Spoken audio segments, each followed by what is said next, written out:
Narrator. Welcome back to the Funny Fables Club. Today's tale comes with a little buzz and a big sneeze. It's called The Sneeze That Shook the Forest. Berry. Almost done. So much pollen. So little. So little. Ah. Dottie. Whoa whoa whoa way. Berry. Was that you? Berry. Embarrassed sorry. Dottie. I've got the sneezy buzzy fever.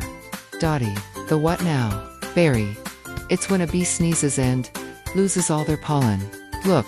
Dramatic sigh. Now the queen bee's honey recipe will be ruined. I need more pollen from the giggle flowers across the river, but every time I sneeze, pollen gone. Dottie. We need a sneeze-proof plan. Wally. Did someone say plan? I'm good at plans. They're slow, like me. Berry. Wally. Help. My sneezes are too powerful. Wally. Thinking powerful sneeze. You say, what if you hold your nose? Berry. Can't fly straight. Dottie. What about a pollen parachute? So, if you sneeze, it floats down safely. Berry. Brilliant. Let's build it. Ready for test flight. To the giggle flowers. Almost there. I feel a tingle. Popping out, covered in mud blah, still missed. Dottie. Your pollen is safe, though. Wally. But you're muddy. And the flowers are back there. Berry. I'm the worst bee ever. Queen BOS. Amused. Ahem. Berry. A giant flower bud giggles and unfurls, revealing the queen bee.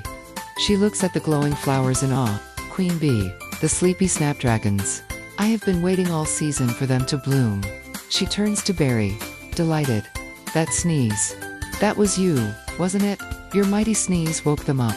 Their pollen is the most magical in the forest. You haven't ruined the recipe. Berry. You've made it better. Berry. Really? So my sneeze is good. Dottie. It's not a sneezy buzzy fever. It's a super sneezy power. Wally. Just aim better next time. Narrator. So remember, friends, what seems like a problem might just be your special power. Even a sneeze can make flowers giggle. What makes you sneeze? Tell us in the comments. And don't forget to subscribe for more funny fables.